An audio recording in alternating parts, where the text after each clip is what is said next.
Hello and welcome back to the Double Swing. It's been a little while since that man all the way to my left, I guess screen right, has been around, but he's finally back. And we have a brand new guest as well. But before we get into all of that, the latest event, just have to quickly recap what has happened since the last episode. The Blastful Finals concluded.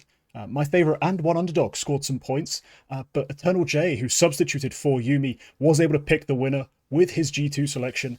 So credit to him, he at least managed to get you an equivalent number of points, even if he didn't, in your eyes, smash every pick. Yeah, he had some questionable picks, but he has owned it though. Yeah, and also the viewers picking Navi made the final. A fair attempt, but yeah, it was a bit of an upset run. No one really saw, I think, ahead of time G2 getting it figured out, but this is a great follow-up. We're going to be doing an IEM Rio preview. Joining us is TechGirl, who you may have seen hosting various events, some shows.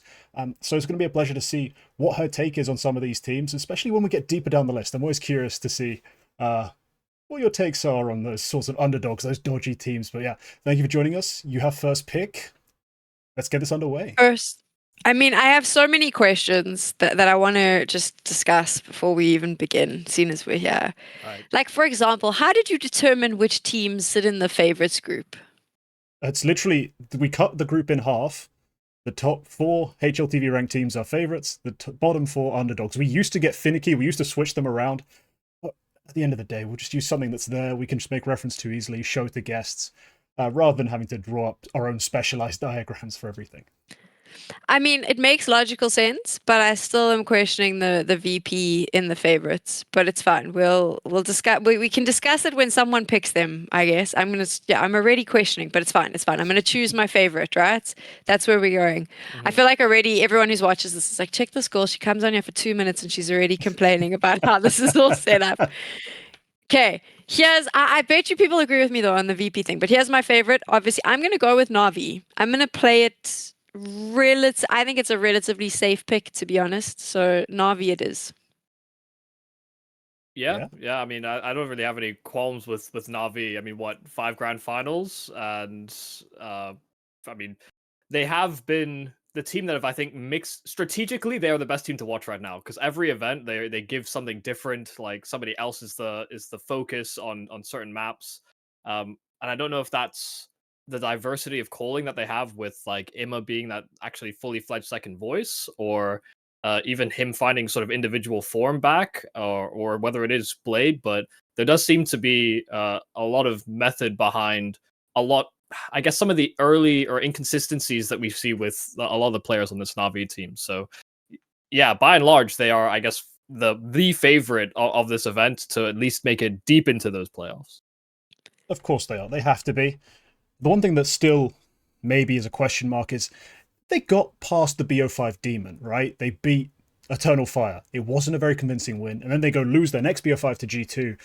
So I still think there might be that just in the back of their minds. But at the same time, I don't really care. I'm not even sure if this event is a best of 5 final. I'm hoping it's BO3. I honestly get a bit sleepy across a BO5 final. It can get a bit long, especially if they got OTs involved. Back in the day when it was MR15, I really struggled. But we'll get to them when we get to that. For now, all they need to do is make that grand final, and you're sitting happy with that pick. And there is nobody since the break who has been better than them at doing that, at least. Sure, they've dropped a couple of them, but who cares?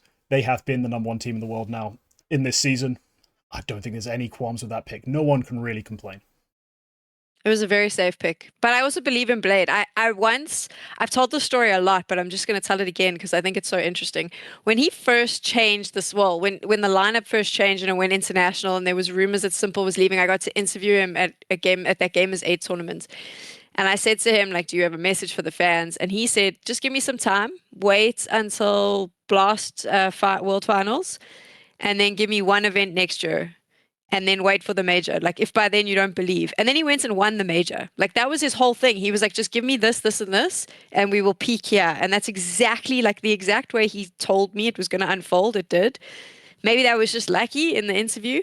But since then, like, I've been watching Blade, and I feel like he's found a really good formula at getting his team to kind of peak where he needs them to.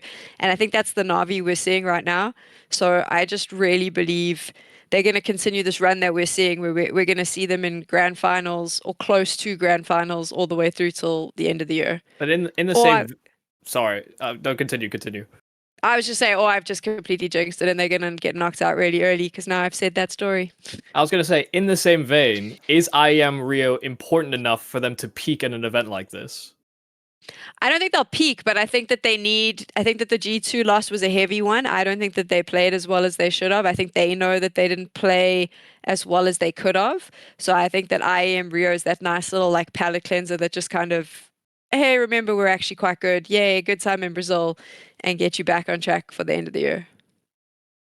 I do remember, I'm not sure if that was your interview or a different interview, where he specifically seemed to be talking about some sort of master plan. And at the time, it was quite easy to, line those jokes up, especially as the events come by. IEM never gets his form right. Bits, streaky, wonderful is the most inconsistent AWPer in the scene. You're like, oh, okay, what is this master plan? All right, genius. It's easy to throw the cracks out. And then he wins the major. I'm still not sold. Really, personally, I'm still like, I watched those games.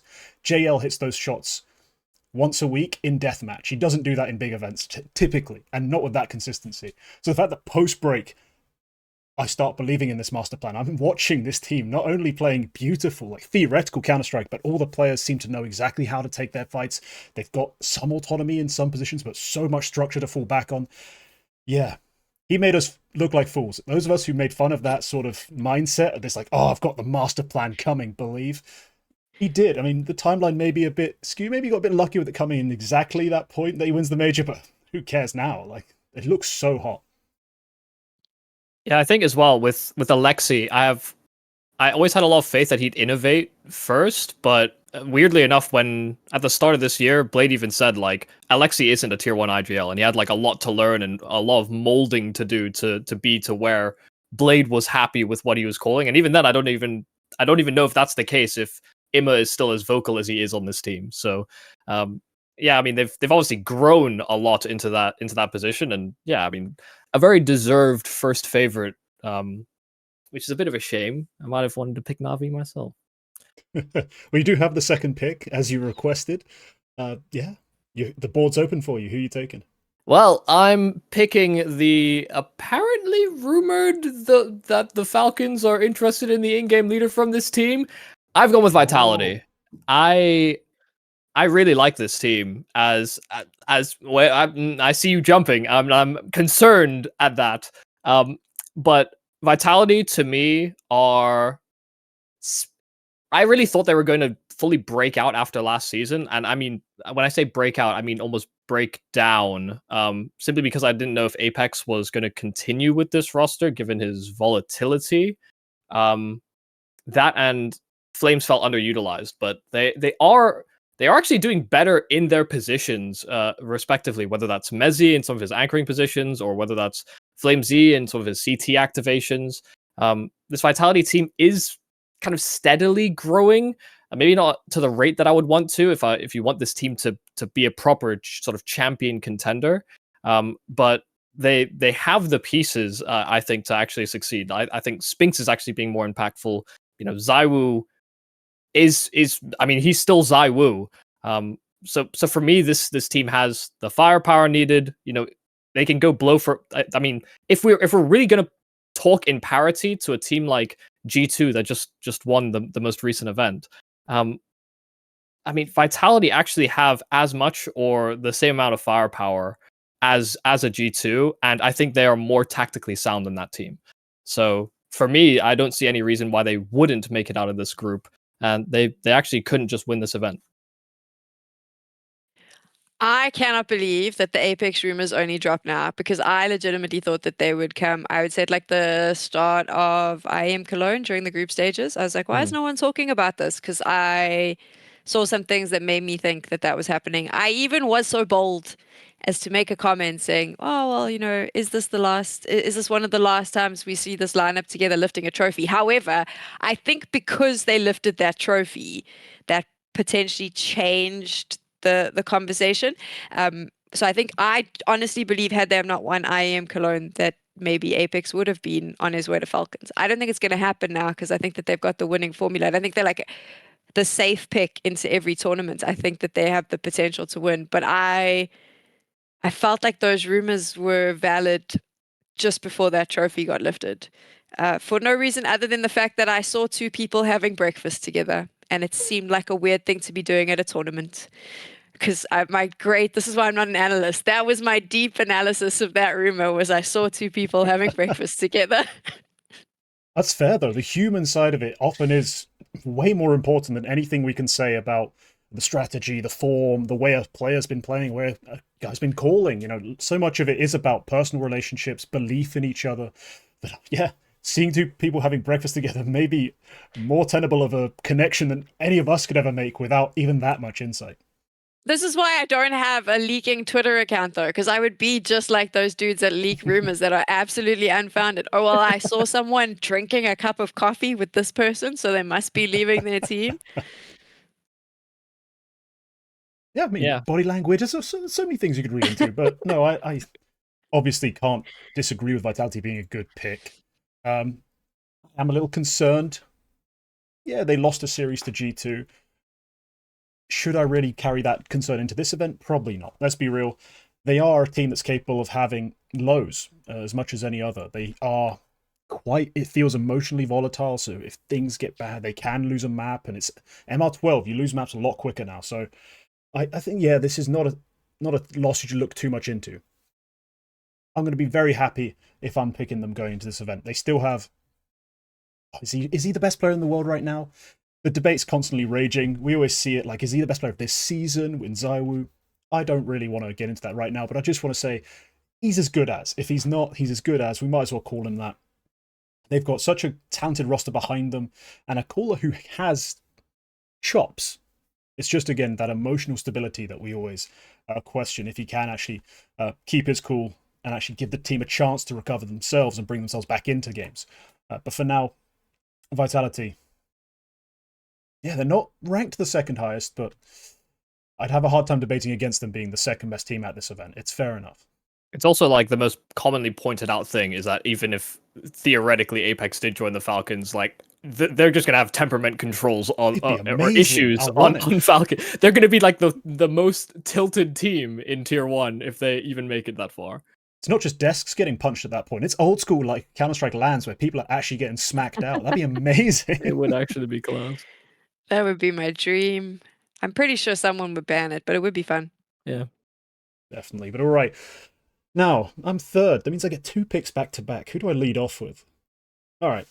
I've already annoyed a certain segment of the Counter-Strike world. If you happen to fit the cross-section of Polish and G2 fan, I'm not your favorite guy. I've had very strong opinions about Snax' signing to G2. But I have to say, I said it in this video that I actually released about this topic, and I'm going to say it again, I keep saying it on shows, they have enough firepower to win events. It's just they're not quite an era team, and that's why I think it's perfectly acceptable that NiKo is making a move away. This wasn't a guaranteed era team, but they're definitely good enough to make another run at a title, and that's why I've picked them. You look at the way they're constructed, and sure, MOUZ MD isn't in his ideal spots. He'd rather be incredibly active on CT side and T side, instead of just limiting himself to 50% of his power. He'd want to be challenging Banana rather than sitting inside of that little cubby, which has a name, Boiler. There we go. I'm not a names guy. But it doesn't matter, because he's so damn good that you could give him a plank of wood as an IGL with a robotic arm moving left, right on the mouse, and he'd still be able to win them enough rounds as an individual that I'd still believe in them to make it out of this group. Am I basing this almost entirely on firepower? Sure, but I don't really care. I've got m0NESY, NiKo, MOUZ, and Hunter when he decides to show up. It's basically unfair, and I also refuse to entertain these debates where people bring up firepower, other teams can match them. No, they cannot. I think even the NAVI conversation is just thrown out the window for me. They don't have the best setups, they don't have the best system, they don't have the best structure, but firepower, they are the gods, and there's no two ways about it. Will they have a very difficult conversation coming when NiKo is swept up into Falcons? Yes, that's going to be a very unexpected transition, I think. The moves they make, most people will not see coming. That's almost guaranteed it's G2. But I like them here. IEM Rio, not big enough to matter that much, but plenty big enough for them to care about winning it. So why not? Back-to-back LAN trophies for G2. Unironically, I was going to pick G2, but I pivoted to Vitality because I didn't think you were going to pick G2. because that would be Well, the next pick in the sequence, But why right? would that matter for you? They're both in the same group. Oh yeah, no, you're right. Yeah, I didn't think that part through, but I did. I did leave G2 floating for a reason. Look, I see the problem with G2, and I saw the problem when Snacks joined. Like, of course, he wasn't going to be a tactical genius, but he actually does find his own frags, and his mid rounding was actually never a problem on Gamer Legion. This team often finds itself in like non 5v5 rounds in the opening 25 seconds of a round. And so there's a lot of mid rounding that you have to do and a lot of adjustments that are required in that way. And Snacks has actually improved when we looked at the Blastful finals and the finals they played against Navi. You actually see visible improvements in the way that they're reading the map and the way that they're kind of anticipating Navi's rotations. So for me, this team always had promise. They weren't always going to be the most beautiful Astralis-esque team to watch. But to me, all they needed was a little bit more and a little bit of, honestly, calm in the camp. I think Snacks is always a guy that can bring that to a team where Hooksy is head in hands when he knows he's fumbled around or he's made the wrong decision. Snacks, I don't know much about the guy, but I can almost guarantee he'll make a call. It doesn't work, and he'll just go, "Oh well, shit, that sucks." And I actually think G2 needed a guy that could just like reset so quickly on this team. So yeah, I was always a fan of the Snacks move, much to your protest, but this team can cook, and I think we should just let them ride out this season, and then we talk about Nico leaving. I can't believe I was agreeing with everything you said till you were like, I was pro the Snacks move, and I was just like, what? No one was pro the Snacks move, Yumi. But I do actually agree with everything that you said. I think that he's improved. I think it looked better at Blast. And then off the back of what King said with the firepower, I just really rate Manassi. And I think if you look at who's in this group, it should be an easy one for G2 because I would argue that other than Vitality, there is no other team there that really poses a massive threat to them. And by the time they get to Vitality, they're already through the group. Yeah.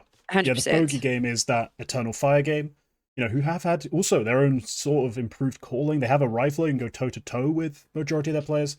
It's just, strength and depth probably going to overwhelm them. That's going to be the thing they're going to rely on. We'll see how that game goes, though. That's what I'm anticipating. You mean to tell me you don't believe in Astralis with Cadian? Now that he's actually allowed to play with the roster instead of doing some weird Brovid shenanigans. We're gonna talk. I can't wait. I want to talk about that. I have so much to say. But I'm sure someone will pick them. But let's instead do my other pick. My other favorite pick. I'm definitely gonna go with the favorite. I was just looking at the teams. Like, I'm in no rush to get to these underdogs. Let's talk about my favorite from Group A. And now they may have sort of slipped many people's minds, or at least been tarnished in some people's memories. But MOUZ are still, for my money, one of the chasing pack. The 4 teams that are behind NAVI right now, trying to get, any little leg up they can to win titles. I mean, it's never easy when you're not the clear dominant number 1. But I still think they're good enough to be in that chasing pack, and they're good enough to upset them on their own day. They have everything you'd want, I think, from a team who wants to go win events. They've got an IGL who's solid. They've got fraggers at pretty much every position. At this point, the biggest question mark is Brolan, and if that's your problem on the actual fragger side, I think you're in great shape. Now, YouM3 for me has been my focus. He's a player I picked out in their academy as just ridiculously unfair. I mean, everyone who followed CS, at least even slightly below tier 1 level, would have seen him even as far back as his Finnish play, just because of his relationship to Sergey. But it's becoming more and more apparent that having a player like that who's playing tough roles and finding value is the meta. Like, you have to have a guy who's really solid in those positions. You can't anymore just go, oh, he's an anchor. Oh, he's a support. Oh, I've got an IGL, my support. Then 3 guys who know how to click a mouse. No, you need that player there, and he's been amazing at it. So with that extra bonus of what I called basically a new sort of superstar, they are a threat to win everything, no matter how they looked at Pro League, no matter the fact they got upset at Boom Dacha. I still think, as far as this roster is concerned, they are a contender for titles. I just think they're going to be a little slept on, and maybe Rio is a good time for them to show off exactly why they're in that discussion. I just feel like they've lost momentum. This team, Yeah. as much as I believe in different parts of it, I worry that because they had this sort of uppity stride coming into this year, for them to have tapered off towards the end of last season and then coming into this season, it's still not really clicked in the way that MOUZ aren't making it as deep into playoffs as you would, I guess, hope for this young roster. Yeah, I worry that there actually will be changes on the horizon for this MOUZ team because I'd kind of expect that their sort of internal expectations are starting to lower themselves, and so they no longer see themselves as these big contenders. And I think they need to see it that way for them to, I guess, lift trophies again. I don't know what's happened. I can't believe I'm going to do this because I give people so much hell when they say this, but I sometimes forget. I sometimes think we forget how young this team is. I hate it when people do this, and I'm always like, doesn't matter if you're playing on the stage, suck it up. But I think that they are still young. I worry about the fall off because I do think that there is a mental aspect at play here with MOUZ. I think that MOUZ is one of the best teams in the world. I think they were a couple of months ago, I would have argued that they were very much in contention to win the major. I'm worried since Cologne because it feels like something's happened there. And like Yumi, like you said, they're like kind of run out of steam. And I don't know if they're all in their own hands or questioning, because I think that on paper, this team looks so spectacular and just has every workable. I think that every piece fits really well. I wouldn't change anything. You got to find a way to move those pieces because at the moment they're not moving. But if you hadn't have picked them, I would have, because that's how much I really believe in MOUZ. I think that they're such a good team. I just hope that they haven't lost whatever it was that they had a couple of months ago. Yeah, that's another classic case of same group syndrome, but unfortunately, yeah, I get what you guys mean, but they've had almost 4 weeks off coming into this event. Like that'll have been their break since going out at Pro League. If they can't reset after that, sure. At that point, I'll share your concerns. Too young, too frail. Kick half the team, try again. But I'm not worried. I genuinely think that this is a group that has their head screwed on just right enough that this long of a break after a disappointing result is plenty to get them reset, and especially coming in with that extra fuel of being like, we are somewhat overlooked. We are now a team who aren't seen quite the same threat by most people, given the results we've had, which is fair enough, honestly. But I fully bought into the rebirth, the return. They will show some strength at this event. I just think they probably need a shakeup because almost being too familiar with people, it can actually cause compromises in the way that you improve. Like these guys largely know each other from the academy leagues and raise themselves up through that, I guess, consistently with each other. When they brought in Brolan, like Brolan was coming from a rough experience with NIP, and so I guess for them the expectations would have been, okay, he slots into these roles, everybody's going to do their job fine, but then identifying problems after that seems to have been, I think, a bit of an issue, and it definitely hurts them as well that Vertigo changed a lot towards the end of last season, because that was another one of these maps that they want to be proficient at, but nobody wants to play right now because nobody knows how to do it properly. Or the map is just bad now, which I am starting to agree with. So, yeah, I just think they might need a shakeup. Is all, and I'd kind of expect that team that I'm curious about could be one to swap players with them, but I'll leave that for later. Well, you can leave it for now if you're picking them now, because you do have your next pick coming up. You still have a favorite from Group A to pick, maybe? Is it a Group A team? Sorry, I feel like I've lost track. I am picking now, yeah? Okay, yes, you are. Okay, that's on me. Okay, well, I'll just talk about it now. I've gone with FaZe as my second favorite, and this is the team that I think maybe could do a little voodoo switcheroo with MOUZ. Like FaZe and Mini FaZe, two international teams that, to be honest, can be lifting trophies, but are having different kinds of difficulties. For MOUZ, it's more on the mental side. For FaZe, it's I think almost purely on a tactical side, on like who's taking ownership of rounds and who do we send to search, when do we go for executes. That seems to be something that is varying from tournament to tournament. And I think there was even that interview with Carrigan, like 3 tournaments ago, where you're saying that we just ripped up the entire strat book and we're just trying everything we can to make it work. Or it might have been Cologne, I want to say, but I think he actually said that, if I'm not mistaken, at Blast Fall Groups, just right. when they went out, and that was the first time that they fell into showdown, and he was like, "This is it." I think he said then we're going to go back to the drawing board, no excuses. And then it might have been Cologne. He came from after that going, "Cool, now the whole strat book has been redone. We're just redoing everything." Or he said something along the lines of like, "We're going to go back to old FaZe." I can't remember if it was, but it was between those 2 events, because for them to drop into Blast Showdown was just like unprecedented, right? Yeah, it's super weird. Yeah, I mean, there's no reason why FaZe cannot win right now. Aside from the fact that they are, I guess, a level behind a team like a NAVI, even though they have more firepower, and even though I think role for role in positions, they would outclass someone like NAVI. They just don't make it as deep as them because their playbook is limited. And I think, as much as I love Frozen, yeah, his implementation has actually caused that, I guess, first domino to fall, and the rest of it seems to have followed on the side of FaZe. So, but I still believe that they can get their act together in much of the same way that we're talking about MOUZ and belief that they can figure it out. I have faith in Carrigan, and if not at the end of this season, maybe MOUZ and FaZe, they have little intercommunication. You're our academy team. We'll swap a player with you. I think it was Donna who mentioned that there was the biggest thing with FaZe is the change that they have with Twist leaving, is that Rops doesn't have the same relationship that he used to have with Twist. Like, he doesn't have that. I don't know if it was like just a conversation outside of the game and in the game, or something to that degree, but that there was like this weird vibe check, I suppose, that needs to change in FaZe.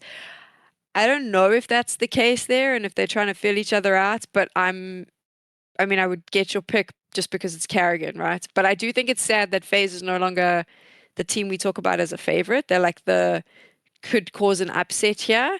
That to me, it feels so weird because it's Carrigan. Like, this is not an upset team. This is they're always in the conversation. But I wonder how long that sort of feeling continues. Like, I don't know how much longer I can be like, well, it's Carrigan, so obviously they're going to come back. They're going to have to come back at some point, right? Yeah, I think the promising sign is that at Blastful Finals, like, we saw more out from players like Brokey. We saw, I think, Rops getting a bit more stability. Frozen was still doing his thing. Like, there were glimpses of what FaZe can be at Blast. So I guess I'll just remain hopeful that is a trending upwards experience instead of just a weird anomaly. Yeah, I hope so too, because I do agree. I have seen at the odd event. I mean, since they've lost their grand final streak in CS2, since they stopped making, really deep runs, they've had the occasional top 4 that's been promising, but really no finals. It's a bit of a letdown. And I've seen a couple of events where I'm like, oh, Frozen, more aggressive. That I like. He's needed to be a bit more aggressive for a while. Or most recently, Blast, we saw Brokey have an outstanding event, something we hadn't seen for a little bit. He'd been really off his game. But the one thing I really have to push back on is, firepower-wise, they are starting to lag behind. I guess like what I consider the top 5. And I've had them on my tier, like on Retake the Week. I've done a couple segments now where I'm doing a tier list of teams in terms of how threatening they are. FaZe do not have the firepower, in my eyes, to bang with most of those teams. They've always been, historically, I think, a bit limited. They've just had such great strategies, like such great emotional leadership from Carrigan, that it hasn't been as important. And they have done it with standout performances from Rain on occasions, but mostly he's not been that level of fragger. You've had Frozen and Rops, who both do specific roles really well, but aren't necessarily just outright going to break the game in the majority of rounds. Frozen has more than the ability to do it, by the way, and the part of the reason he doesn't is often that passivity. So for me, FaZe don't quite have that, but mental resilience historically was a part of their game plan. Carrigan's calling, his style, but also the way he actually ended up doing it, like the actual calls he made, that was part of their key. And I think they've lost an element of that has kept them uncompetitive with the top teams. Agreed though, IEM Rio, we've seen an upward trend in certain players. Perhaps they can have a breakout. You know, if they get an amazing performance out of Brokey and Frozen, perhaps then, yes, the remnants of that calling, of that leadership can remain. But unless they win an event like this or make a surprisingly deep run at the major, I do expect things to change. And I think you're right. MOUZ Sports FaZe might be the swap they make. Even if MOUZ end up recovering the rest of the season, I think MOUZ don't have that much leverage in these situations. Yeah, they don't really have that many options in terms of signings they can make to change things up. So if FaZe just says, here, we'll give you a veteran who's mentally stable and never breaks, please give us someone with way more talent, they might do it. I'm not saying they should. There's the sort of conversation that might happen. And I think it could be beneficial both ways. All right. We're on to the final pick of this first, go through. TechGirl, you could pick any underdog if you want, or you could pick your Group B favorite. So it's up to you. Do you like that VirtusPro pick that much? Okay, so can I just cause some controversy? I feel like we're all being very nice. Can I shake this up a little bit? I'm going to go to the underdogs. Yeah. And I'm going to pick Astralis. Okay, hear me out. I actually think that this Astralis lineup looks much better with Acadian in it. I know it didn't look great at Blast. I hear you, okay? But I don't think that the Astralis lineup was shockingly bad before that. I think that they had some playoff moments. I think that they had some good games. I think with device calling, there were some moments where I went, it's not bad. They weren't bombing out of tournaments, right? They were holding a reasonable midfield. I do think the addition of Cadian could be a good thing. Is it going to win them a major? No. Are they going to win IEM Rio? Probably not. But I don't think that it's a bad team in this setup. It was embarrassingly bad the first game of Blast, but that's because karma is a horrible thing and they did the whole Brovid thing. But this is my serious analysis, can you tell? I actually think that the Astralis lineup looks good. I also think that Device is now free to do Device things, which is kind of what should have happened. From the moment they said Device was going to be IGL, I was like, this is a terrible idea because Device is not impactful in that role at all. You need Device to just be able to do his thing. I think it could work. I'm going to say that maybe after Blast, they've had some time. I can't believe I'm saying this, and I hope it never gets clipped, but in Cadian, I believe. So there you go. Astralis is my pick. I know. I felt dirty just saying Positive thoughts, it. Yumi. Positive thoughts. I just have a massive problem with, if I think about the Cadian version of Counter-Strike that was so good on Heroic, Device was not really that kind of active guy. He was a very textbook position play into position play type of AWPer, and he has stretched his legs in CS2, and when he was in-game leading with Astralis, he actually did go for more aggressive peaks, mainly because I think he had to. But I don't know that Cadian can voice or call that kind of style with this team while not holding an AWP himself. I think that was always his biggest weakness and his biggest crutch to a certain degree, is that there would be a lot of reliance on him being able to deny space while his teammates were being a little bit more active in a different part of the map. I get what you mean. Device will be freed up. He'll be a little bit more lucid with the way that he's going to play. But I think, unfortunately, the role overlap for me in specifically the AWPing department, I think Cadian will become a liability, and I don't think Stare is going to be enough to compensate for that, because that's all they were praising when they made the transition before, when Device was in game leading, is that Stare is sacrificing everything so they can bring it back. Let alone, Stound and Yabi are on this team, and we're talking about, bringing the boys back together when they fucking tried to throw the captain off the ship. That's all water under the bridge. That's what they said. Let's be fair. Even if Cadian, I'm gonna swear, I don't know if that's like, even if Cadian shits the bed with Astralis, we all know that it won't be him that goes. That they've set it up. The scapegoat has been set up. He's already prepped. He's ready. That's why they've moved him into other roles. But saying all of that, I also think that there's nothing scarier than like a scrappy fighter with their back against the wall. And I feel like Cadian he must know that this is it. If this doesn't work and this Astralis project fails, I don't think there are stocks in Cadian. I don't think he comes back. He has to be a full-time analyst. I don't think another team will pick him up after the Liquid debacle and what went on there. That he knows this is his final shot. So I think he'll do everything in his power to change it up and make it work. I think Blast was not a great example of what they could do, but there were glimmers, and I think that IEM Rio is a chance for them to kind of take some of those glimmers and, I don't know, shine them up a little bit. I'm not Yeah. backing down. I made this pick. I'm just going to own it now. Yeah, no, fair it's enough. true that there is one member of this team staring death in the face, but if we isolate the move of just bringing in a rifling IGL, of course, everything's fine and dandy. The problem is it falls apart, and I had to do this as well, because I was initially like, oh, yes, device is AWPing. My king is back, you know. Counter-Strike's sexiest man gets to be on his favored gun again, you know, as he's known in the forums, but unfortunately, we're talking about a guy who has been AWPing whilst he's been calling, who has had to call certain parts of the game around himself because it's the AWP. You have to give it some priority. He has to take certain lines, hold certain angles, and go for certain picks. Otherwise, you're just going to get shit on. As a T side, as a CT side, doesn't matter. If you've not got an AWP threat anywhere, you're going to struggle. But the problem is, beyond that, he's not a rifler by instinct. So I'm now got to rely on him to play anchoring spots properly. You know, delay, use his util, do that sort of thing. On the T side, entry path. Hooksy got railed for his entry path thing, whilst, you know, basically when everyone got to compare it to Stewie, all of a sudden everyone's a genius on how you should entry. Can't imagine Cadian's going to be very proficient at that, given his pretty much 0 years of real practice and real understanding of how to do it. So I'm very worried about what this team's going to look like long term and short term. I've seen them play one event. Don't know what the hell that knocking is in the building, but yeah, I really don't know how they're going to look, and I hope for their sakes it gets better very quickly. Yeah, in fairness, the Blast thing was like what they had 3 or 4 days practice, and you know that's exactly. They've got barely much more. They need to get better real quick. I mean, they've had like a week and a half now.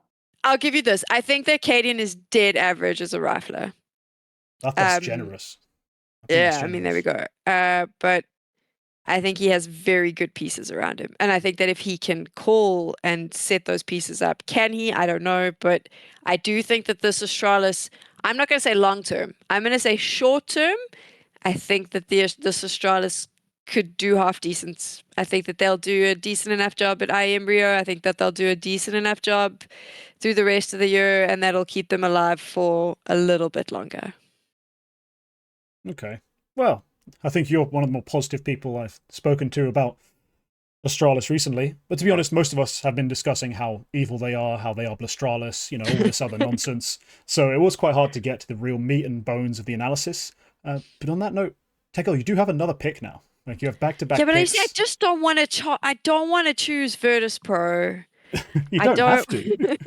I know, but then I'm stuck with one other choice, and they're fine, but they're not the choice I want. Fuck it. Okay.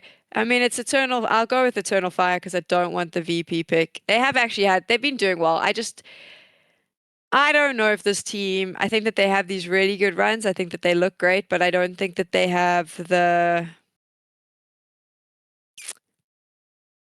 I just don't know if they have it. I don't know if they have it. There we go. I'll just say that. I think it's nice and we cheer for them and they do well every once in a while, but I don't think that this is a consistent thing we're going to see from Eternal Fire. I have no analysis to back that up. I think that's just how I feel. Sorry, Major. I will say, outside of Xantares, I actually don't get like a killer instinct out of this team in late rounds. Sometimes, you know, you'll have like Calix taking charge and dominating his section of the map. But so many times it just seems as though, oh, Xantares, we're sending you in. Good luck. And we'll try our best, but it's all very timid. Like, do you want to go first? No, after you. No, after you. And nope, there doesn't seem to be like that internal hierarchy, I guess, in Eternal Fire. But I do think this team slaps when they get like in rhythm. Like when they actually have early group stage success, they carry that momentum so well. Very much like a sort of a bad news Eagles type of team, but they actually have strategies and they actually do have set pieces that they can fall back on when they lose a step or two. So I actually would have more confidently than you picked into Eternal Fire. Had I not already, I guess picked a better team within the favorites. But I mean, if both of you hadn't taken Vitality and G2, but they are, I mean, I think that they're far superior to VP. Yeah, I mean, I agree with you. I think that they're just too nice, right? Centaurus is phenomenal, but I worry that the rest of the team is it's almost like they're just happy to be there. And that's cool. I'm happy for them too. But I don't know. I'm going to be hated by all of Turkey. I don't get the hype. There we go. I think they have some good runs when luck is on their side and the group stages go well, but I don't think that this is a team that we're going to consistently see in playoffs. I just feel like the whole team needs to get like slapped in the face before the game so that they're angry. There's a lot of like slapping and punching in the show. You guys just want there is a whole sport for this. It's called MMA. You know that, right? Yeah, but why not bring a bit of both? Just real video game violence. It influences your psyche clearly. All the conservatives of 20 years ago were right. It's the movies and the video games. That's what's the problem. But yeah, I get the reservation with Eternal Fire, and personally, until Pro League, I'd never seen them run like a current tier 1 squad. Like the way they played their rounds out, it just felt a bit stilted and old. I don't really... I saw some improvement. I didn't see them take a massive leap. I just think that they have such an incredible trio in Woxic, then more importantly, Wakadia, and then way more importantly, Xantares. They have that trio that can win you around within the first 10 to 15 seconds. And so I don't really need them to have great late game players. They could definitely do with a couple. You're right. Sometimes Calix can do something, and he does have that occasional veteran round. But realistically, they have 2 duds on the firepower front, and then 3 guys who have to win rounds pretty much instantly, or it kind of falls apart. But I think that's plenty good enough to be at least a threatening roster. The problem like a team like VP has right now, or even the other last remaining favorite that was theoretically available, Liquid, is they don't really have necessarily that crazy of a punch, like a peak, like just that one big haymaker. Eternal Fire can deliver it really consistently. Can they follow it up afterwards? Do they gas themselves out really quick? Yes. No, then yes. To those 2 questions. They often have issues finishing the job, and they honestly don't have that much variety in their striking, but when they land hard, and that's been good enough. Look at the number of rounds they took off Navi. Most other contender teams struggle to do that at an event. Just take so many rounds, take 2 maps from them. That's just incredible work. So despite all their weaknesses, they've shown us practical results of their playstyle and their players. I think warrants them a favorite position, even if it's not as convincing as, say, the real contender teams we know of. They're certainly threatening, and they can still carry some momentum into this event and possibly show some people up. I agree with you. I know why I'd be like, I pick them because I have to. But I can get excited for an Eternal Fire pick. They're worth rumbling with, I think. It's obviously everything you said. That's why I picked them. Wait a second. I agree. Great points, yeah. All right, that means I'm underdogs now, huh? Yeah, you've got underdogs. You can take any underdog from any group. Please don't take my next underdog. I'll be so upset. If he doesn't, I probably will. I know, and I'm going to be upset about it. Pain. Why are you doing this? Why? I wasn't. I'm the guest. You're supposed to let me have all the nice things I want. No, it's a competition. We are brutal. There's money on the line. This is cruel, damn it. I would like to say a notable and actually no, I'm not going to say it because maybe it'll influence you guys to not do it. Anyway, I gone with Pain. I don't know. This team has a lot of promise, and I actually was kind of opposed to the snow move when it first happened a little bit. That's the whole reason I would have picked them, is because of him. But yes, because he didn't understand how to play the Pain system. Snow was very used to like just being fed to the wolves and getting triple kills out of nowhere, a la like a heavy god on OG, where you just control that space in the most chaotic manner. Like his crosshair placement and his target acquisition between kills isn't actually the smoothest. It's like very shaky. But as he's grown on this Pain roster, this team has a lot of lethality. Like when you look at Lux as well, a guy that has seen considerable improvements on this Pain side in terms of just like his individual confidence. It actually alleviates some of the strain on Biguzera to be like a hard entry man when you have players that are willing to make those plays now, where it felt as though Biguzera had to and no one else was going to make that decision. Kind of like I guess Xantar is for Eternal Fire. No one had the killer instinct, but now these players are fired up, and it I think was largely part due to how well they did at the previous major. So I think this team has taken away a lot, and while Snow didn't fit at first, he is still, I think, continuing to evolve in this role for the team as a hard anchor. I rate this could be one of the best lineups from South America. I really like them. I do think they need a little bit more time though. I hate it when analysts do this on a desk. If I'm hosting a desk and an analyst says they're too young or you need to give them time, I get really annoyed. And now I'm using all of those lines. But I do think with Pain, they need a little bit more time, but I really rate them. And I loved the Snow pickup. I hear what you were saying, but I thought it was a really smart one. I think that he is a player that everyone should keep their eyes on. And yeah, like they would have been my pick. I think that they're a great team. And I also think that there's a home soil advantage here, which will feed it a little bit, I think. Yeah, they certainly feel like they could be a team that powers up off that. You know, we've seen it in the past with like the Katowice. It was the Katowice Ents run. That was essentially seemingly fueled off pure just nationalistic desire. There was after that they fell off so steeply it's hard to believe there was much else going on there. Just raw passion, and that just led them through. So that element could come into play. I find Pain rather frustrating. Not because I think they're not a good team. I actually think they're pretty damn good, especially with an IGL who frags like the way he does, takes so much responsibility. It really does allow you to put in a bunch of younger, unproven players and get them to believe. When not only see an IGL taking that first hit, but also he's also fragging like really well. I think it just fills you with that confidence that we're an underdog. So is he, isn't he? He doesn't seem to have got the memo. He's just running in there, knocking off heads. And so I think he's inspired a great deal, has Biguzera. But they're frustrating to me because I keep picking against them or not getting to pick them, and then they just do well. Or they knock out my teams. Like I'll pick Mongolz, they beat Mongolz. I'm thinking, wow, okay. Maybe I need to start believing in Brazilian CS results again. So yeah, Pain I think is on this list. They might be the best underdog in terms of a reliable pick as an underdog. I do think there's other teams with a higher top end just because these guys, none of them have shown me like star level play in tier 1. Even though I love NQZ, Lux is good.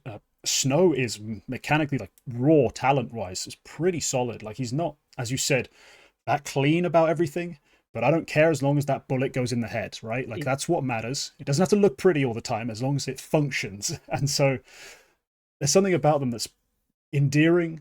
They could grow into that team. I just haven't seen enough of it yet to really want to pick them yet.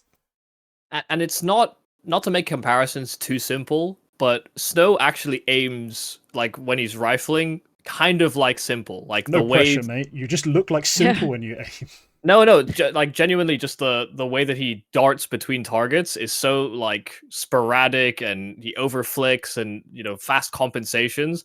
That's something I would see Simple do so much before in Go, and I guess I don't know. Maybe I'll make more astute observations about that comparison when we see Simple back in the server again. But yeah, Snow has a lot of raw potential that does still need refining, in my opinion.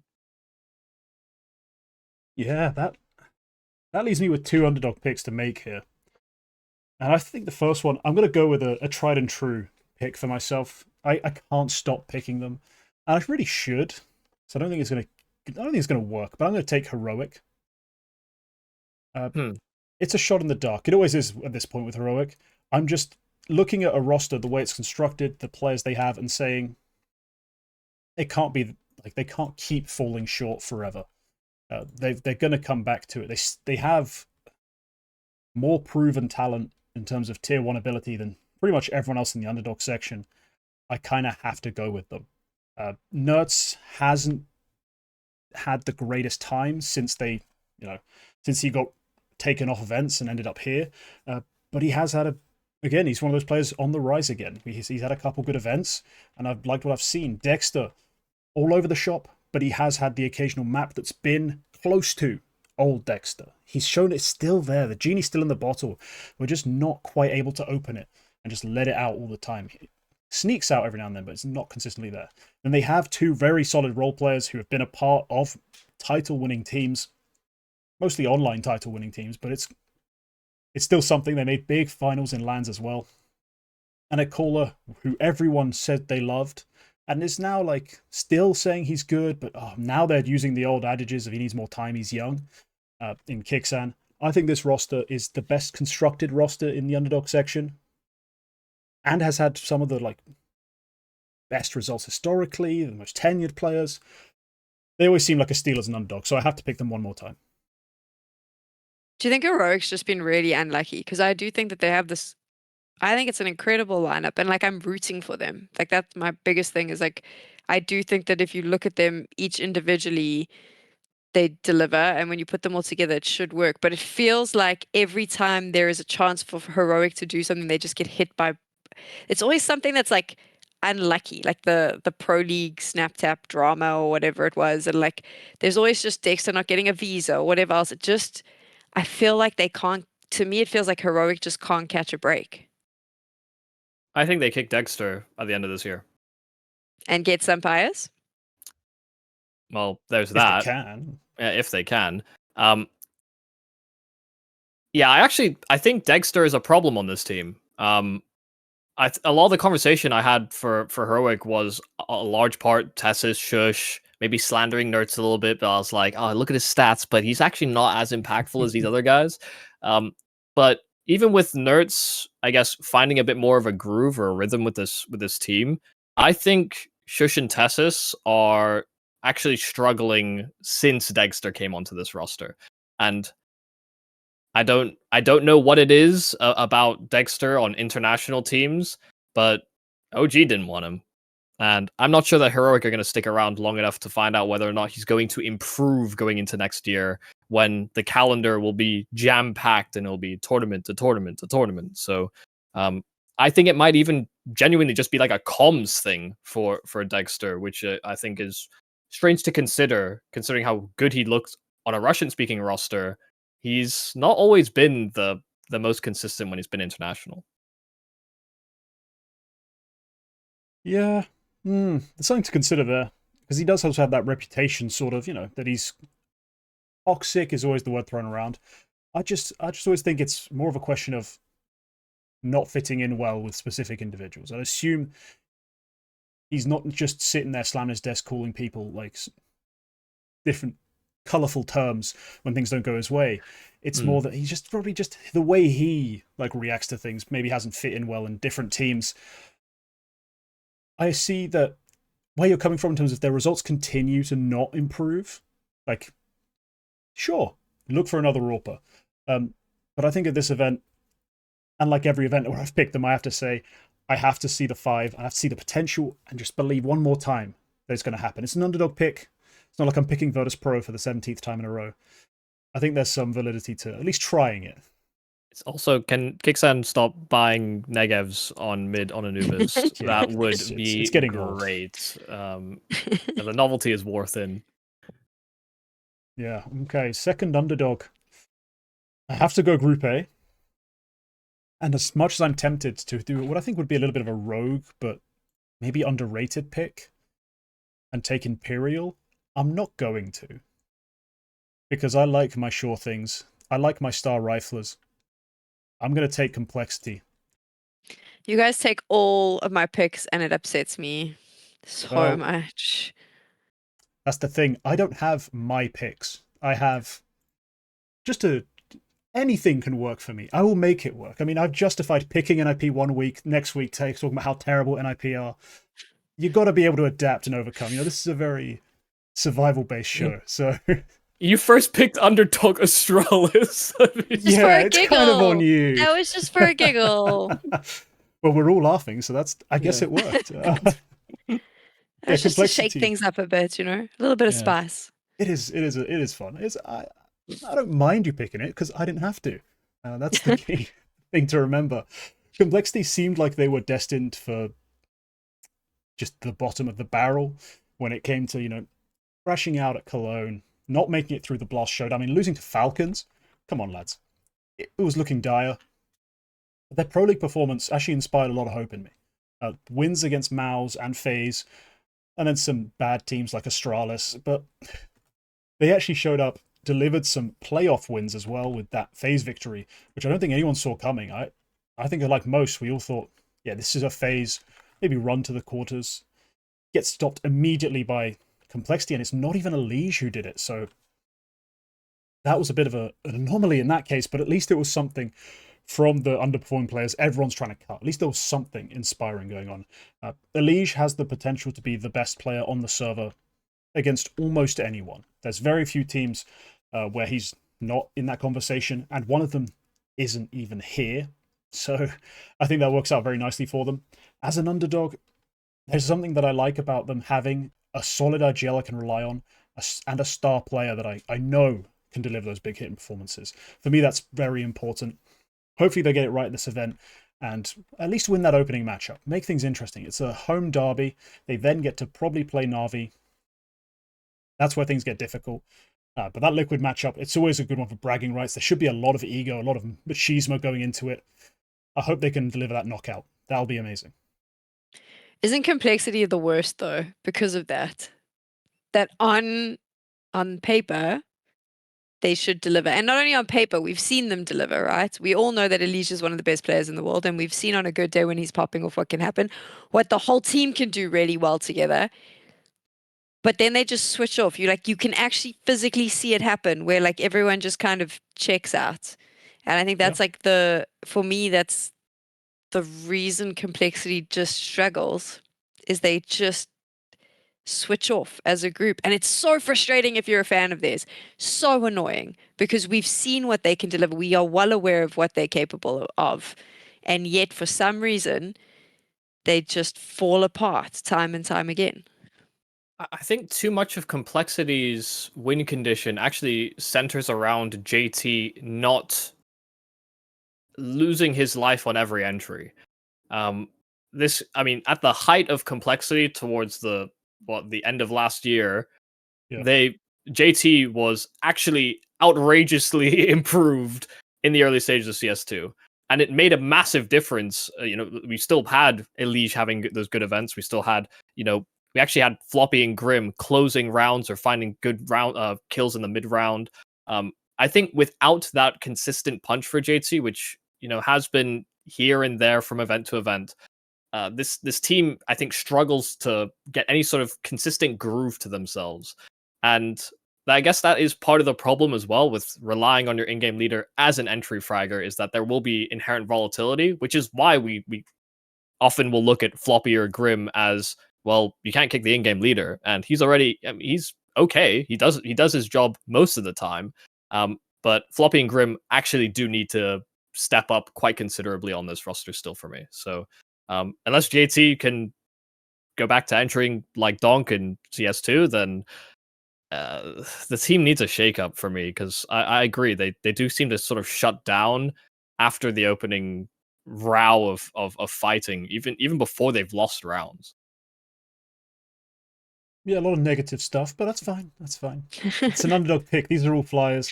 None of these are really that likely to make it out. This is only 3 teams from each group going out, and we've got the classic 6-team playoff that I still hope we can somehow find a way to get rid of it, like logistically. I know why it exists. It's to optimize arena days down to 3, but I personally don't enjoy the format. Also, best of ones opening round, so. Yeah. Oh, we're playing best of ones. Oh no, I didn't even clock that. Oh, that's even better. How much more stacked is Group A than Group B though, in my opinion? Like, damn, I think Group A is just a way heavier group. Yes. Yeah. Yes. I don't know. Heroic are pretty solid. I mean,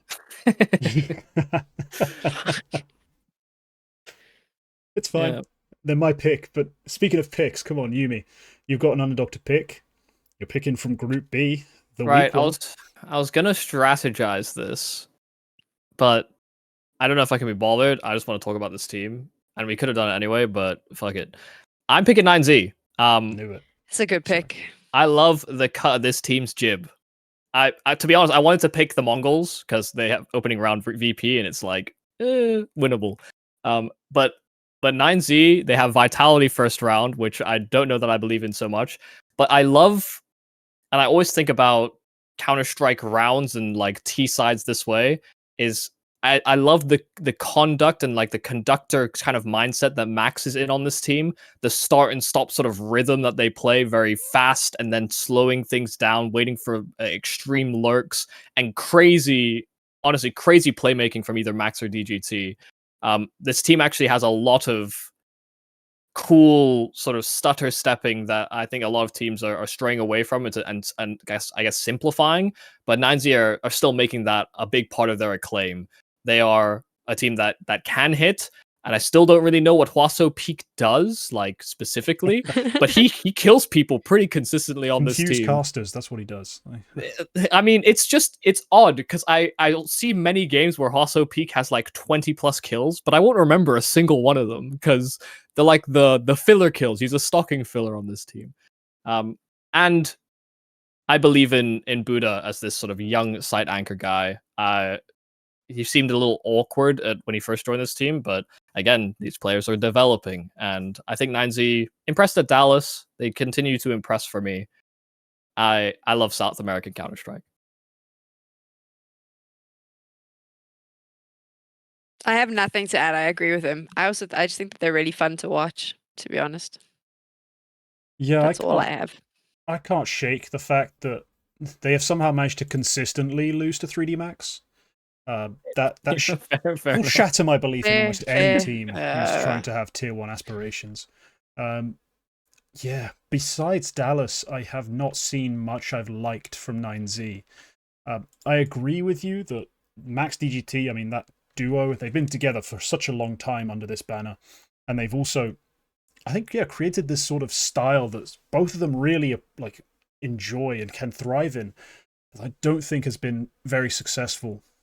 Well, I don't have to think it hasn't. It just hasn't been very successful more recently. The one thing they have going for them, obviously going into this group stage, is that they have an opening BO1. Now that I've realized there's an opening BO1, all of a sudden these underdog teams have a different element they can bring. Because they've not got to beat Vitality twice. They only have to do it once. And with the maps that can come through, you never know what might go wrong, what might go right. It's a very quick MR12. And then you're I playing like them as VP or Mongolz, and then yeah, as a if you BO1 win. opener, like they are a team that's dangerous in a BO1 because they don't have just like one option for their fragging. It can come from a variety of different places. So yeah, in the opening BO1, they might have a shot. It might get ugly. I don't think they're going to make it through. I think they're going to get creamed as soon as the BO3s come around. All right, let's wrap up the show with the final pick. I mean, we might do some discussions of the people we've chosen to ignore afterwards, but TechGirl, you've got an underdog pick left. It's going to be a Group A team. Surprise So it us. has to be either Imperial or Furia. Yeah, the Battle of the Correct. Brazilians. Oh, my brain says that I need to go with Imperial, but my heart wants to go with Furia. So I'm gonna pick Furia. Okay. Okay. Is there more to I it? mean, I really need to give up on this fallen love affair that I've had. It was just I've been such a fan of his for so long that I always just believe. No, I think that Furia, I'm basing this purely on what I saw at Cologne. I kind of liked what I was seeing. I think Skulls is just so much better in this team than what he ever was in Liquid. I think that he has the potential to do really well, and I kind of like the Queserado Skulls pairing. I like the way it looks. I like the way it sometimes looks. I wish there was a little bit more to Furia. They need a little bit more depth, but I like those two as a pair. So that's kind of where I'd be going with this. And also because I grew up watching Fallen, and he was my hero. I have been told by many people I need to give this up. I am well aware that he is washed and his time is done, but I cannot. I think Imperial is probably the sounder choice, but I do think that Furia has moments of brilliance, and we saw that at Cologne. I think both of these teams are flawed, unfortunately. You're kind of painted into a corner with Furia and Imperial. Imperial soul searching with Try on the AWP, and Furia with an AWPer that maybe shouldn't AWP. Yeah, I actually saw a lot of promise with this team when Skulls joined, because I understood why he maybe received some flack when he was on Liquid, but again, speaking his native tongue, he's in with players that he massively respects. He will concede position.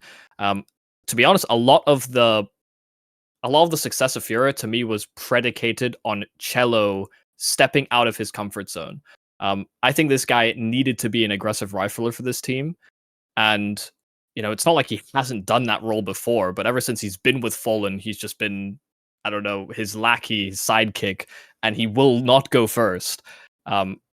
They need an art-like character that will tone it down instead of Mac 10 every round and doing a solo thing. And I don't know that I've seen that consistently enough for Furia yet. But I think this team does have a lot of promise. It's just maybe somebody else needs to AWP. I don't know, maybe Cello can do it.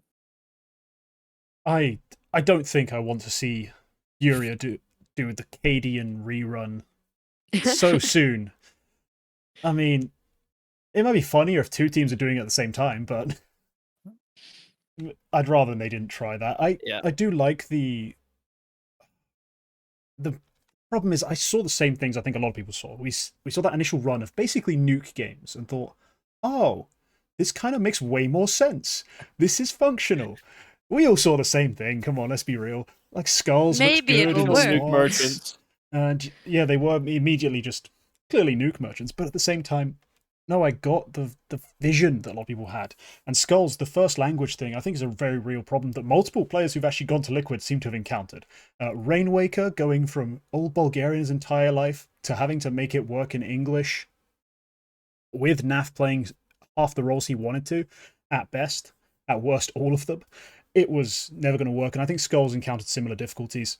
So no, he has looked better now on Furia. And Furia still have, in theory, one of the best riflers in the world when he looks like he did 4 years ago. Like there's still that element there. I mean, I think he's got there's a I'm going to just reference something completely off topic, but it ramblingly connects. There's an NFL show where they have one of their analysts does a quarterback tier list, like a mountain he calls it. And there's one player basically never moves off the top. And no matter how poorly he plays. And he always says it's a rich tapestry that feeds into this. It's not just recency. And I feel like Furia Keserato gets that benefit of the rich tapestry of what he has done. And then we look at him now, we're like, if we just base this off maybe the last 6 months, can we still call him one of the best riflers? But he still gets that credit. So I kind of have to give it up in like, oh, you picked him. He still gets that sort of credit. Maybe he could deliver those kinds of performances. I'm not sold on the tapestry anymore. I want kills. It's not enough to show me the history books.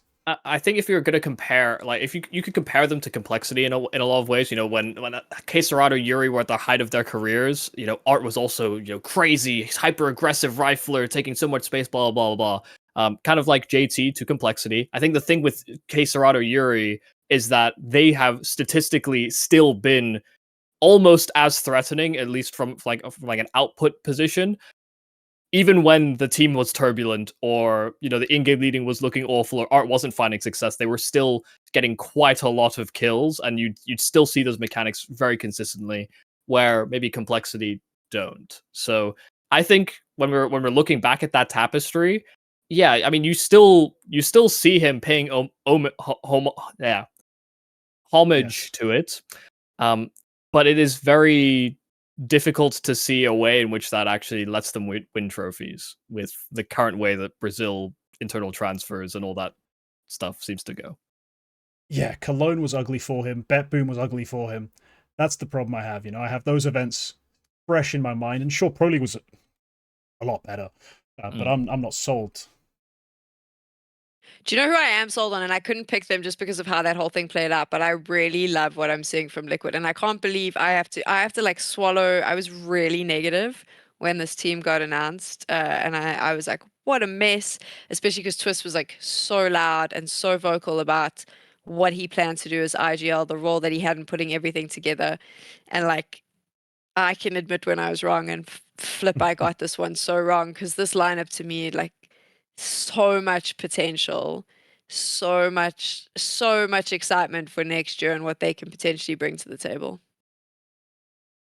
Yeah, it's exciting. Really is. I also had my doubts about the IGL twist thing. Like, obviously, it's different when it's an AWPer, because I feel like you calling for other people is very difficult if you're so locked into single positions. You can't just be sat staring at your minimap, you know, making decisions or looking at other people's monitors as often. It's a very different feeling.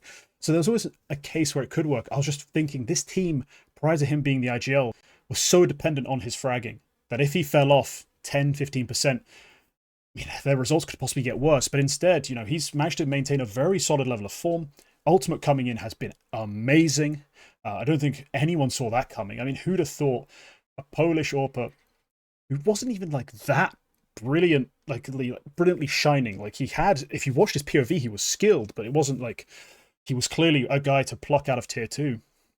The fact they've pulled him in and he's just made every tier 1 team look like they're playing really stupid Counter-Strike because he's just sitting on angles a lot of the time and then re-peeking and hitting all the shots. It's embarrassing if you're the opponent because you're like, it's just one AWPer.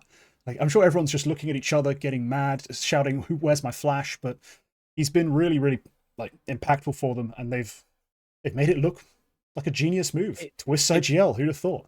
It's actually kind of hilarious because I think Ultimate is like an AWPer NAF. Like he's like a robot. Yeah, I see it. I actually see that. Yeah. And I don't know how they've got 2 of them on the same team, but they just plug in strat, compute, robot activate, and I don't know. It's the calm for such like an inexperienced player coming to this team was very surprising. Like he actually has very good composure, which I think is something that Team Spirit are learning they need themselves. So if you're looking at projects, yeah, Liquid is a very ambitious one, but it does have legs. Maybe if your Kindar can stretch those legs, the team could look a little better. Yeah, that is the big question for them. It feels like they're one piece away from not just being good, but really damn good. And they have the piece on their roster in theory. If he could find his old form, I mean, he's had, I think, a few events where the KPR's fine. It's just, you know, he takes such a high volume of opening attempts that it can often look a bit rough when he's not getting it exactly right. So yeah, hopefully he can figure that out. Another team that I thought was weird, that, well, not necessarily weird, but I thought would definitely come up in our conversations. Yumi, usually one of us is reliable. Yeah, go and pick them. You know who I'm talking about. It's Mongolz. Why didn't neither of us go for them? What is your take on them? I was gonna pick the Mongolz, but I just wanted to talk about 9Z, so I did it. And we could have just done it the other way around. But I don't know. TechGirl diving for an Astralis peak or for an Astralis pick. I just decided 9Z was gonna be mine. You have to shake things up sometimes, you know, just for the lols. Yeah, no, I did it purely for the experience, and I don't know, the Mongolz. I have so much belief in them, but I just don't. I don't know. I just wasn't feeling it. Like genuinely, I don't think there's anything more to it than that. I just wasn't feeling the pick when it came around to that selection. All right. Yeah, I mean, for me, it's just a sort of, you know, there's certain losses that I struggle to shake. And them losing to Pain, them not being able to just triumphantly reign supreme over Brazilian teams, for me was a bit of like, oh, the magic I bought into, the aura they had, maybe it has sort of dimmed, and we may see them not quite as impactful at these events, you know, getting those upset wins, making surprising appearances here and there. Maybe that's sort of not going to happen for a little bit. Maybe we need to focus our gaze elsewhere. So, I mean, I was glad to just have 2 what I consider freebies in the underdog picks, because those are some tier 1 rosters. Also, the Mongolz were just another one of those teams that seems to lose to 3D Max, and I know they got revenge in early. Yeah, they got revenge at least. That's true. They managed to make it back. Those goddamn French. ruining my teams. Pesky, I know. But otherwise, yeah, let's quickly touch on it before we wrap things up for real. VirtusPro, TechGirl, do you have any insight? Has anyone been having coffee with anyone? Like, is there something you could tell us about VirtusPro that explains what the hell's been going on recently? I think that eventually, I don't know when. I'm presuming they're waiting till after the RMRs. I don't even. James has to. I think James is on his on the outs, which I know sounds absurd, and everyone thinks I'm insane for saying this, but it's the only thing that makes sense to me. That like they just feel like dead men walking. Like I don't know if they're trying to change the leadership style there, if there is like a change that they're trying to make, and that's why that is happening. But they're just uninspired. They look like no one's talking. They're clearly having coaching issues as well. I just think that this roster needs a major change. I would never want to see James go. I think that there's something like really fun about him and what he does, but maybe his time has come to an end. Who knows? But yeah, to me, VirtusPro, like I said, dead men walking. Yeah, I love to pick VirtusPro as well. Yeah, you do. Historically, you do, and it hasn't worked for you in a long, long time. No, yeah, even I'm off of them. Yeah, I mean this is the roughest individual period for Jame even. You know, even when his team has struggled or not made it through tournaments that far, he's always been like a very consistent. He'll get his numbers, he'll find his kills. That's why it's James saving all the time and maybe he's baiting the whole team, whatever. Now he's not even able to bait his whole team for his stats. And yeah, I do see what you're saying in that it might be time for him to go. To be honest, this is the kind of team that I weirdly would want NAVI to have. If we were to get another in-game leader, and maybe you bring Zorte with him, and you get rid of someone like Fame or Norberts, because NAVI takes, or at one point or another was positioning for a lot of aggressive entrying for the squad, akin to like a Hampus, and Norbert's kind of the space taker. You know, I just think it would be something that could actually shake up VirtusPro quite a lot while still keeping some of the better parts of this VirtusPro roster. Also, I don't know what Electronic's doing, man. Like, why I is he think jeopardizing Electronic's his gonna. team? I think he's going to IGL. I think that conversation's already happened. James did an interview where he said, "Oh well, if Electronic has to take over calling, maybe we'll let that happen." I think they paid a lot of money for him. They've also made it like blatantly clear, VirtusPro, that they are willing to spend. So like they could get themselves a really good AWPer, and just move the IGLing to Electronic. Whether or not that works, I don't know, but there is a world where they could go and buy Supremacy if they really wanted to. Yeah, I mean, Well, if Nico that's leaves, then leaves him behind. Just saying. Yeah. I mean, I was just about to go look up. I was actually so curious because, like, I know there's an incredible list of Russian AWPers if you're willing to go down, but if you're willing to just pay the 7-figure buyout that you're going to need to pay for Monacy, unless his contract expires at the end of this year. I've heard both. Like, I've heard his contract expires the end of this year. I've heard it expires later, so you can't just sign him. So I'm not sure where we are with that. But if it is a buyout and you have the money to pay it. Do you know what I don't understand is that VirtusPro, that those 3 riflers, they should be untouchable. Like Flit, Fame, and Electronic are, to me, are just mentally good. Norbert is consistently good when he needs to be. He does deliver. Like in the last few months, you can arguably say he's done that. So they have 3 of the best riflers in the world together. Their firepower should be unstoppable. And yet they just look horrifically bad. It doesn't make sense to me. So maybe they need a change. Maybe there's like a weird calling dynamic happening. I don't know. I don't imagine Electronics going anywhere just because of how much he cost. So I just wonder if maybe it's James whose head's on the chopping block now. Or you kick Flit and you get like Magnoyez or something, because God, Flit is like weirdly a disappointment on this team. I look at Flit as It's just mental. He's supposed to be the guy, and instead it ends up being Norbert or Fame that has to do a lot of the leg work or the grunt work, so to speak. Because you'll see Norbert take space, die, and then Flit is set up to trade, and he'll just lose his duels, and it's just, I don't know, it's sad. It's actually just sad. Yeah. No, that's the weird thing. There's so many options in the Russian scene. So many players who are on the up. It's just always a weird part for me is like, where do I put them? Who's going to actually take the risk? Like, make the changes at the top? Because just grinding your way up to them is going to be difficult, you know? And even next year, with the open circuit, maybe there's more of a chance. But if Nickel and Nyholm is implying that there's ways to keep the partner teams happy, maybe it won't be as Gucci as we all think it is. So, um, I'm just, yeah, the whole Jame part of this is the part that's confusing and annoying for me because I'm like, I want Jame to be on a team that has a chance to make deep runs, but at the same time, I'm also like, he's made deep runs with literally fucking nobodies. Like, he's made a major final with the most nothing roster anyone's ever assembled, and it's off the back of primarily his fragging and his calling. So why the hell not, honestly, set him free? Cut him loose, send him down to, let me just go through the Russian scene because I have it open right now. 9 Send him down pandas. to Aurora, 9 pandas with Result.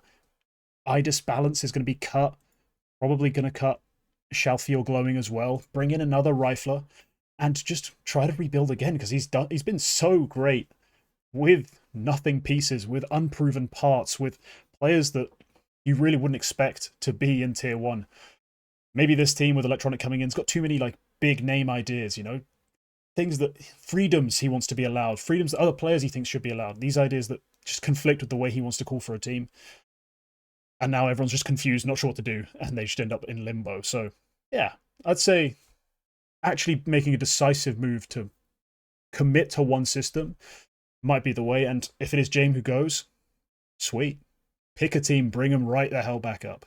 Yeah, I can't believe Chiron broke this team. That's crazy. Yeah, let's blame Chiron. Let's blame Chiron, man. That one like major debacle thing, you know, ever since, you know, I'm just saying. They've been I guess technically.